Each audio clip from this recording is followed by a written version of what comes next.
참 고맙고 감사하신 하나님 아버지, 아침부터 지금 이 시간까지 주님의 성령께서 저희를 사로잡아 주심으로 하나님 앞에 기쁨으로 예배를 드리고 지금 이 시간까지 주님의 성전을 떠나지 아니하고 하나님 앞에 서 있습니다.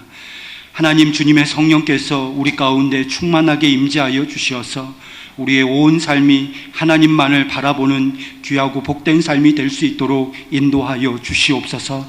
하나님의 뜻이 어디에 있는지, 하나님께서 나를 어디로 인도하시는지 분명히 깨달아 우리의 발걸음이 헛된 세상의 발걸음이 아니라 하나님께서 원하시고 하나님께서 기뻐하시는 하나님의 영광을 위한 발걸음 되도록 축복하여 주시고 함께하여 주시옵소서. 인도하여 주실 줄로 믿고 감사를 드리오며 예수 그리스도의 이름으로 간절히 기도드리옵나이다. 아멘. 우리 서로 옆에 분과 인사하겠습니다. 살아나야 합니다. 시작. 우리 다시 한번 인사하겠습니다. 성령으로만 살아날 수 있습니다. 시작. 네, 그렇습니다. 성령으로만 살아나게 될 줄로 믿습니다. 본문의 내용을 살펴보면 하나님의 영이, 하나님의 성령께서 에스겔을 한 골짜기 가운데로 데리고 가시는 것을 볼 수 있습니다. 에스겔을 성령께서 데리고 가신 그 골짜기 안에는 사람의 뼈들로 가득 차 있었습니다. 에스겔의 눈으로 보니 골짜기에는 뼈들이 심히 많이 있었고 뼈의 상태는 아주 말라서 매우 비극적인 모습으로 보였습니다. 한 줌의 바람만 불어도 뼈에서 쌓였던 먼지가 일어나 날리는 그러한 상황이었지요. 이때에 하나님께서 에스겔에게 질문하시는 것입니다. 에스겔아, 이 뼈들이 능히 살 수 있겠느냐? 에스겔이 하나님의 질문 앞에서 무엇이라 대답할 수 있을까요? 살아날 수 있다고 대답하기에는 자신에게 살릴 수 있는 능력이 없습니다. 또한 살아날 수 없다고 말씀드리기에는 전능하신 하나님을 믿지 못하는 불신앙의 모습이기 때문에 에스겔은 아마 하나님의 질문 앞에서 주저하였을 것입니다. 하나님은 에스겔에게 계속해서 하나님의 말씀을 따라서 대언하라고 명령하셨습니다. 너희 마른 뼈들아, 여호와의 말씀을 들을지어다. 내가 생기를 너희에게 들어가게 하리니 너희가 살아나리라. 너희 위에 힘줄을 두고 살을 입히고 가죽으로 덮고 너희 위에 하나님의 생기를 불어넣어 주리니 너희가 살아나리라. 그리할 때에 내가 여호와인 줄 너희가 알리라. 에스겔이 하나님의 명령을 따라 대언하게 될 때에 놀랍게도 뼈들이 움직이며 이 뼈 저 뼈들이 들이맞고 서로 연결되는 놀라운 일들이 에스겔의 눈앞에서 벌어지게 되는 것입니다. 사람의 몸에 붙어있는 뼈의 총 숫자는 206개라고 합니다. 제가 어떻게 206개를 알게 되었냐 하면 제가 구역예배 공과를 이렇게 살펴보는데 거기에 사람의 뼈가 총 합쳐보면 206개가 된다라고 적혀져 있더라고요. 지금 골짜기에 뒤엉켜져 섞여 있는 뼈들은 남녀 요소 불문하고 이리저리 뒤엉켜져 있는 것입니다. 그런데 이 뼈들이 하나님의 명령이 떨어지자 자기 자리를 찾아서 딱딱 연결되게 되는 놀라운 기적이 일어나게 되는 것입니다. 성별이 다르고 남녀노소 뼈의 크기가 다르고 나이가 다르고 저 각자의 뼈들이 각양 모양새가 다 다를 텐데 이것이 골짜기에 이것저것에 흩어져서 뒤엉켜져 있는 현실인데 하나님의 명령이 떨어지자 한치의 오차도 없이 자기 자리를 찾아가서 서게 된다라는 것이죠. 이런 일을 누가 할 수 있겠습니까? 오로지 하나님만 할 수 있는 것입니다. 이런 일을 누가 가능하도록, 누가 이런 일이 벌어지도록 하실 수 있겠습니까? 사람으로는 할 수 없지만, 사람의 능력으로는 불가능한 일이지만 전능하신 하나님이시면 가능한 일인 줄로 믿습니다. 이러한 뼈들이 연결되고 뼈 위에 힘줄이 놓이기 시작합니다. 힘줄이 놓인 뼈 위에 다시 살이 오르기 시작합니다. 그리고 그 위에 가죽이 덮였습니다. 이제 마지막으로 가죽까지 덮였지만 아직 살아있는 사람들은 아니지요. 에스겔이 다시 하나님의 명령을 받아서 선포합니다. 생기야, 사방으로부터 와서 이 죽임을 당한 자들에게 붙어서 살아나게 하라. 에스겔의 대언과 동시에 어디서 불어오는지 모르지만, 어디서 들어오는지 모르지만 생기가 순식간에 그 뼈들에게 들어갔고 그들이 곧 살아서 일어서게 되는데 힘이 큰 군대였다라고 에스겔은 말씀 속에 기록하고 있습니다. 저희 나가사키 팀이 나가사키로 가기 전에 2주간 기도회를 가졌습니다. 매일 저녁 8시마다 문화교실 사무실에 모여서 우리가 가는 일본이 어떠한 곳인지, 또 우리가 보게 될 일본 초대 그리스도인 그 순교자들의 그 기념비들이, 그 순교 유적들이 어떠한 것들이 서 있고 어떠한 모양새를 하고 있는지, 또한 어떤 그 유적지들이 갖고 있는 그 역사적인 영적인 의미는 무엇인지 우리는 차근차근 공부하면서 기도하는 시간을 가졌습니다. 그리고 우리가 3박 4일 나가사키에 머무는 동안에도 아침과 저녁으로 하나님의 말씀을 듣고 묵상하는 시간을 가졌습니다. 그런데 마지막 날 새벽에 아침에 주어진, 우리 묵상 가운데 주어진 말씀의 본문이 바로 오늘 에스겔서 37장 이 말씀이었거든요. 제가 말씀을 나눌 귀한 믿음의 동력자는 누구였냐면 우리 강희경 집사님의 우리 아들 인재와 준재가 제 말씀을 나눈 말씀의 짝이었습니다. 서로 말씀을 나누는데 아이들은 벌써 이 말씀을 다 알고 있더라고요. 성경의 내용이 어떤 내용인지 다 알고 있더라고요. 그러면서 말씀을 나누는데, 말씀을 나누는 가운데 제 안에 큰 말씀의 은혜가 찾아오는 것을 느꼈습니다. 하나님은 전능하신데 하나님께서 에스겔을 눈앞에 세워두고, 에스겔을 골짜기 맨 꼭대기 위에 세워두고, 에스겔아 보아라, 내가 어떻게 이 마른 뼈들에게 행하는지, 내가 어떻게 무슨 일을 행하여 이 마른 뼈들을 살아나게 하는지 너는 두 눈으로 똑똑히 보아라. 그리고 똑똑히 본 것을 이스라엘 백성들에게 말하여 주어라 라고 말씀하시면서, 뼈들아 너희는 각자의 자리를 찾아가서 내 뼈에 맞아떨어져라. 그리고 맞아떨어진 뼈들 위에 힘주라 놓여라. 그 위에 살아 덮여라. 그 위에 가죽아 덮여라. 그리고 마지막으로 생기야 불어서 살아나라. 하나님께서 충분히 그러실 수 있지요.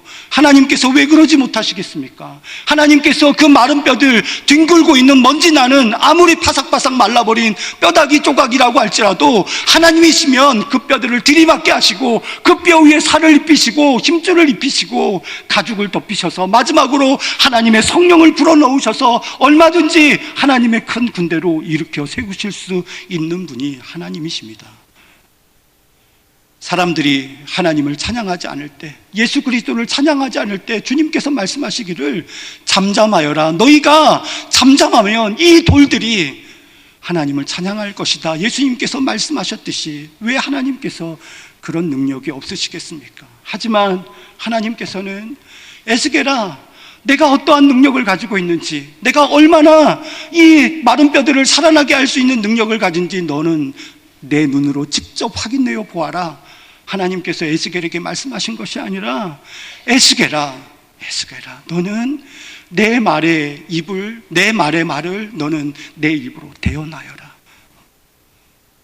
뼈들아 맞아떨어져라 라는, 각자 연결되어라 라는 말을 에스겔이 대어나게 될 때에, 하나님의 말씀을 대어나게 될 때에 그 뼈들은 에스겔의 그 대언의 말씀을 쫓아서 각자 흩어져 있던 뼈들이 각자의 자리를 찾아가서 하나의 사람의 모습을 만드는 것이지요.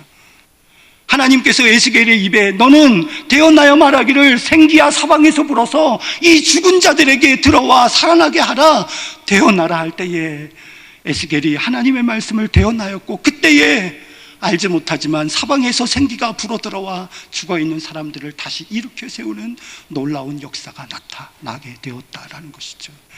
하나님의 일하시는 방법은 그렇습니다. 하나님은 자신의 능력을 행하시고 자신께서 모든 일을 다 이루시고 난 후에 이것 보아라, 너희가 이런 일을 할 수 있느냐? 나 하나님만이 이 일을 할 수 있다. 하나님은 그렇게 말씀하시는 분이 아니시라. 사람을 나의 종으로 세우시고 하나님의 대언자로 세우셔서 하나님의 말씀을 그 입술에 넣어주심으로 말미암아 그 입술을 통하여 하나님의 말씀을 선포하게 하시고 하나님의 종된 자의 입술에서 나온 그 말씀을 통하여 마른 뼈들이 죽어있는 자들이 살아나게 하시는 놀라운 기적을 베푸시는 것이 하나님께서 일하시는 방법이다라는 것이죠. 우리는 나가사키 팀은 이러한 믿음을 우리 안에 고백하면서 먼저 이러한 생각들을 나누었습니다. 우리가 우리의 뜻으로 나가사키로 가는 것이 아니라, 일본 땅으로 가는 것이 아니라 하나님께서 그곳으로 우리를 보내셨음을 믿어야 합니다. 하나님께서 그곳으로 우리를 보내심을 믿어야 합니다. 저 또한 일본을 생각할 때에 굉장히 반일 감정이 굉장히 심한 사람 중에 한 사람입니다. 일본하고 축구 시합을 하게 되면 반드시 이겨야 되죠. 반드시 꼭 이겨야 됩니다. 지게 되면 제 마음이 너무 막 흥분이 돼가지고 그날 저녁에 잠을 못 잘 정도로 저는 그 정도로 일본이라고 하면 꼭 이겨야 되는 상대가 바로 일본입니다. 하지만 하나님, 저를 일본으로 보내시다뇨. 저를 차라리 가난한 나라가 모여있는 동남아라든가 아니면 저 먼 곳으로 보내신다면 저는 기꺼이 하나님께서 보내시는구나라는 마음을 가지고 가겠습니다. 하지만 부유한 나라이고 부족함이 없는 나라, 그리고 제 안에는 너무나 감정이 아직도 사그러지지 않은 일본으로 저를 보내시다니요. 하지만 저는 가야 했고, 그리고 하나님의 뜻을 2주간 동안 기도하면서 여러 가지 자료를 가지고 공부를 하면서 3박 4일 동안 일본 땅에 머물게 되면서 하나님께서 이것 때문에 일본 땅에 우리를 보내셨구나, 일본 땅에 우리 20명의 사람들을 택하셔서 일본 땅에 보내셨구나 라는 것을 깨닫게 되었습니다. 하나님께서 일본 땅 가운데서 일본 사람들을 위해서 기도하고 자신의 민족을 위해서 복음을 전하며 자신의 민족의 우상으로 뒤덮여 있는 800만 개의 우상으로 뒤덮여 있는 일본 땅을 밟으며 예수 그리스도의 복음을 선포할 사람, 그 땅을 위하여 예수 그리스도의 마음을 가지고 눈물 흘려 기도할 사람, 일본 땅 가운데서 찾지 못하기에 먼 곳, 이 한국 땅에서, 이 청주 땅에서 우리를 택하셔서 일본 땅으로 보내시는구나. 예수님의 마음을 가지고 그 땅을 밟으라고, 예수님의 마음을 가지고 우상으로 물들어 있는, 우상 숭배에 빠져 있는 일본 땅을 밟으라고, 그리고 그곳에서 예수님의 마음을 가지고 일본 백성들을 사랑하시는 그 백성들을 그 손에서, 그 마음에서 놓지 못하시는 하나님의 마음을 가지고 그 땅 가운데 그 영혼들을 위해서 눈물 뿌려 기도하라고 하나님께서 그곳으로 보내시는구나. 일본 땅에 걸으면서 일본 현지인들을 만나면서, 그리고 너무나 서투른 일본어로 그들에게 복음을 전하면서, 저희가 복음을 전할 때 썼던 일본어는 딱 2마디였습니다. 스미마생. 뭐냐면 안녕하세요, 스미마생. 그 다음에 아조라는 것, 저기요, 이거였습니다. 딱 2마디, 다른 거 없었어요.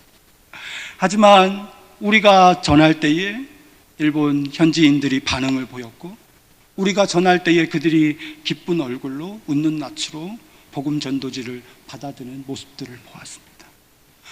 우리는 그 모습이, 그 짧은 과정이 일본 사람들의 마음을 변화시키고 그들에게 하나님의 복음이 들어갈 수 있겠느냐 의문을 던지는 분들도 분명히 계시겠지만, 우리는 하나님께서 보내시는, 하나님께서 말씀하시는 그 일을 따라 순종할 뿐이요, 그 영혼을 구원하시고 그 영혼을 하나님의 백성으로 삼으시는 일은 하나님께서 하시는 줄로 믿습니다. 우리 20명의 대원들이 그곳에 가서 매일 저녁 모여서 함께 기도하는 시간을 가졌습니다. 너무나 기가 막히게도 하나님께서 초등학생과 중학생 10명을 보내셨고, 그리고 집사님과 전도사님, 그리고 권사님, 전도사님, 저까지 해서 딱 10명을 보내셨더라고요. 그래서 저희 아이들을 한 사람씩 끌어안고 매일 저녁마다 축복해 주면서 기도하는 시간을 가졌습니다.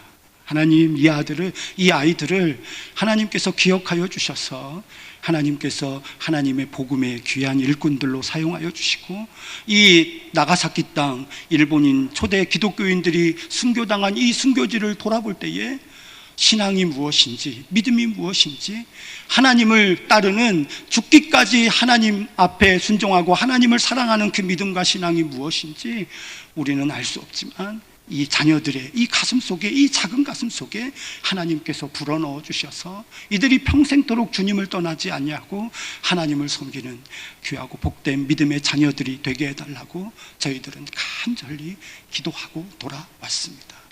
여러분들께서 기도해 주셔서, 그리고 여러분들께서 사랑해 주셔서 간 분들 아무도 다치지 않고 건강한 모습으로 돌아올 수 있었습니다. 사랑하는 성도 여러분, 일본 땅은 반드시 살아나야 합니다. 1억 2,800만 명이라고 하더라고요. 일본 총 인구가 1억 2,800만 명인데 지금 그리스도인들이 56만 명. 그리고 주일에 그나마도 주일 예배 드리는 인원은 채 30만 명이 안 될 것이다 라고 추정하고 있더라고요. 많은 나라에서 선교사가 들어가고 있지만 선교사들이 선교에 실패해서 오히려 선교사들의 무덤이라고 불리고, 선교사들이 몇 년 봉사하다가 아무 열매를 거두지 못하고 허무한 손을 가지고 돌아가야만 하는 나라, 그곳이 바로 일본 그 땅입니다. 하지만 하나님께서 일본 땅을 사랑하셔서 우리 20명의 사람들을 택하여 보내셨고, 앞으로 더 많은 사람들 마음속에 큰 감동을 불러 일으켜서 그 땅 가운데로 보내실 텐데, 우리 일본 땅을 위해서 기도하시고 그 백성들이 하나님 앞에서 오늘 에스겔 골짜기에 있었던 이 마른 뼈들이 일어선 것 같이 일본의 백성들이, 일본의 국민들이 하나님 앞에서 하나님의 군대로, 하나님을 예배하는 자로 온전하고 아름답게 서가게 되는 그것을 꿈꾸면서 기도하시는 여러분들이 되어 주셨으면 너무나 감사하겠습니다. 우리가 이 일을 위하여서 하나님 앞에 기도해야 될 줄로 믿습니다. 제가 말씀을 마치고 나면 우리 간증 듣는 시간을 마련할 텐데요. 먼저는 우리 조정신 권사님께서 간증해 주시고, 그 다음에 우리 고은수 우리 학생이 간증해 주시겠습니다. 간증이 끝난 후에는 우리가 그곳에 가서 어떻게 생활했는지 짧은 영상을 보시고요. 그리고 저희가 특송함으로 저희가 선교 보고를 마치도록 하겠습니다. 제가 기도하겠습니다.